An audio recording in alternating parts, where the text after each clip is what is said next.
सबसे बड़ा मूर्ख कौन? ये कहानी हमें हमारी मूर्खता का भान कराएगी और हो सकता है इसे पढ़ने के बाद हम थोड़ी थोड़ी मूर्खता कम करें। ज्ञानचंद नामक एक जिज्ञासु भक्त था।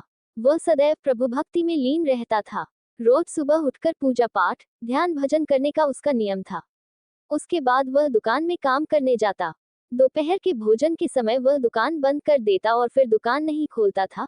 बाकी के समय में वह साधु संतों को भोजन करवाता, गरीबों की सेवा करता, साधु संग एवं दान पुण्य करता। व्यापार में जो भी मिलता उसी में संतोष रखकर प्रभु प्रीति के लिए जीवन बिताता था। उसके ऐसे व्यवहार से लोगों को आश्चर्य होता और लोग उसे पागल समझते।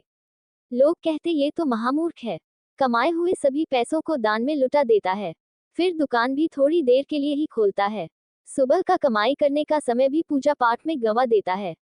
यह पागल ही तो है। एक बार गांव के नगर सेठ ने उसे अपने पास बुलाया। उसने एक लाल टोपी बनाई थी।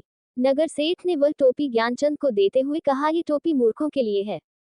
तेरे जैसा महान मूर्ख मैंने अभी तक नहीं देखा, इसलिए ये टोपी तुझे पहनने के लिए देता हूँ।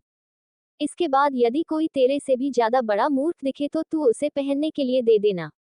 ज्ञानचंद शांति से वह टोपी लेकर घर वापस आ गया। कुछ दिन वह नगर सेठ खूब बीमार पड़ा। ज्ञानचंद उससे मिलने गया और उसकी तबीयत और हालचाल पूछे। नगर सेठ ने कहा, भाई अब तो जाने की तैयारी कर रहा हूँ। ज्ञानचंद ने पूछा, कहाँ जाने की तैयारी कर रहे हो? वहां आपसे पहले किसी व्यक्ति को सब तैयारी करने के लिए भेजा कि नहीं? आपके साथ आपकी स्त्री, पुत्र, धन, गाड़ी, बंगला वगैरह जाएगा कि नहीं? भाई वहां कौन साथ आएगा? कोई भी साथ नहीं आने वाला है, अकेले ही जाना है। कुटुंब, परिवार, धन दौलत, महल, गाड़ियां सब यहीं पर छोड़कर जाना है। आत्मा परमात्मा के सिवाय किसी का साथ नहीं रहने वाला है। सेठ के इन शब्दों को सुनकर ज्ञानचंद ने खुद को दी गई वह लाल टोपी नगर सेठ को वापस देते हुए कहा, ये लाल टोपी अब आप ही इसे पहनो। नगर सेठ, क्यों? ज्ञानचंद, मुझसे ज्यादा मूर्ख तो आप हैं।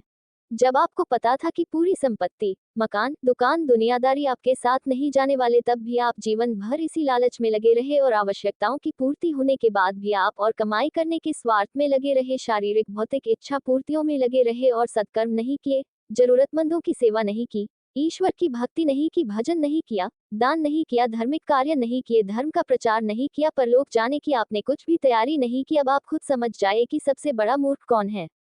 अपना सुधार एवं समाज सेवा संसार की सबसे बड़ी सेवा है।